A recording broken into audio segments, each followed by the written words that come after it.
बंगाल में पहले दौर का मतदान जारी है। बम्पर वोटिंग के बीच हिंसा की भी खबरें आ रही हैं। बीजेपी उम्मीदवार अग्निमित्रा पॉल और शुभेंदु अधिकारी के साथ साथ हुमायूं कबीर भी निशाने पर आए हैं। बीजेपी उम्मीदवार शुभेंदु अधिकारी के साथ मारपीट हुई है, उन्हें भागकर अपनी जान बचानी पड़ी। मुर्शिदाबाद में कल रात देसी बम चले हैं, दिन में लाठी डंडे चले हैं।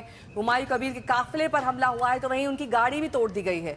कूच बिहार में केंद्रीय बल के जवानों ने भीड़ को खदेड़ा तो वहीं सिलीगुड़ी में बीजेपी और टीएमसी समर्थक आपस में भिड़ गए। तो पश्चिम बंगाल में पहले फेज के लिए वोटिंग जारी है। वहीं मतदान को लेकर गृहमंत्री अमित शाह एक्शन मोड में दिखाई दे रहे हैं। कोलकाता के सॉल्ट लेक के बीजेपी पार्टी ऑफिस में पहुंचे थे। बीजेपी ऑफिस में वॉर रूम बनाया गया जिसका अमित शाह ने जायजा लिया। वॉर रूम में मौजूद लोगों से भी अमित शाह ने बातचीत की।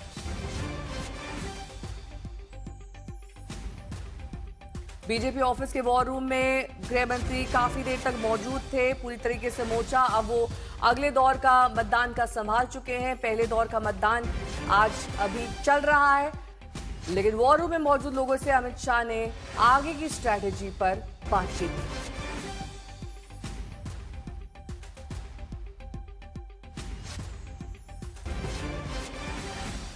और अब आप बीजेपी उम्मीदवार अग्निमित्रा पॉल के कार पर हुए हमले की करेंगे। पश्चिम बंगाल के साउथ आसनसोल में बीजेपी उम्मीदवार अग्निमित्रा पॉल की कार पर हमला हुआ, जिसमें कुछ लोगों ने उनकी कार पर हमला बोल दिया और हमले में अग्निमित्रा की कार के कांच टूट गए। अग्निमित्रा पॉल आसनसोल दक्षिण विधानसभा सीट से बीजेपी के उम्मीदवार हैं।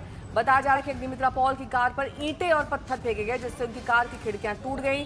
बाद में इस घटना की जानकारी पुलिस बल को दी गई ताकि इसकी जांच की जा सके। हम गए थे रहमत नगर, माइनॉरिटी इलाका है। एक बिल्डिंग जो बहुत सारे बूथ है वो करके हम लोग निकल के फिर दूसरा बिल्डिंग में घुस रहे थे और सुपरवाइज करके वापस आ रहे, तब भी बस गाड़ी में उठ के चलना शुरू किया।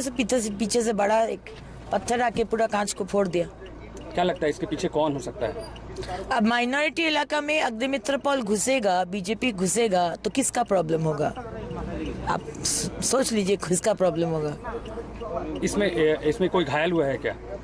हम तो सामने में बैठे थे, मेरा कुछ नहीं हुआ। मेरा सिक्योरिटी का पूरा बदन पर कांच आके गिरा और मेरा आत्मसहायक मेरा सेक्रेटरी पीछे बैठा था, उसके लगा है, उसको कांच वांच सब लगा है उसका। तो इस घटना को किस तरह से देखते हैं? चुनाव आयोग की इतनी सख्ती के बाद भी इस तरह से आप पे हमला होता है।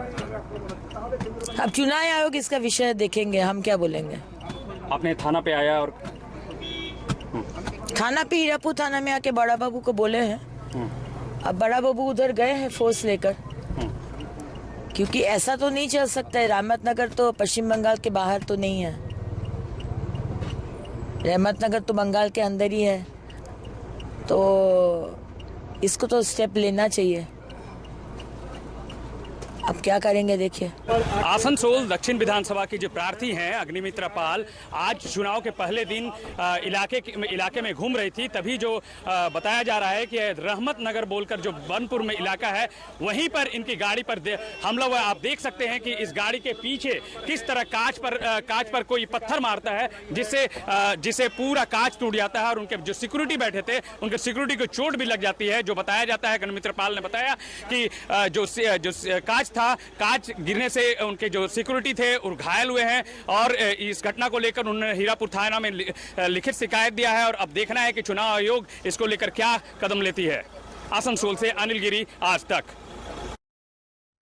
और अब रुक करते हैं बंगाल में चुनावी हिंसा का, क्योंकि आज बंगाल में मतदान के बीच बीजेपी के उम्मीदवार पिट गए। दक्षिण दिनाजपुर में कुमारगंज में बीजेपी प्रत्याशी शुभेंदु सरकार की टीएमसी कार्यकर्ताओं ने पिटाई की। टीएमसी कार्यकर्ता ने खेतों में उन्हें दौड़ाया। सुरक्षा बल बचाने आए तो उनके सामने भी उन्हें थप्पड़ जड़ दिए। ये देखिए किस तरीके से उनके साथ हिंसा और मारपीट हुई है। अपनी जान बचाकर लगभग उन्हें भागना पड़ा।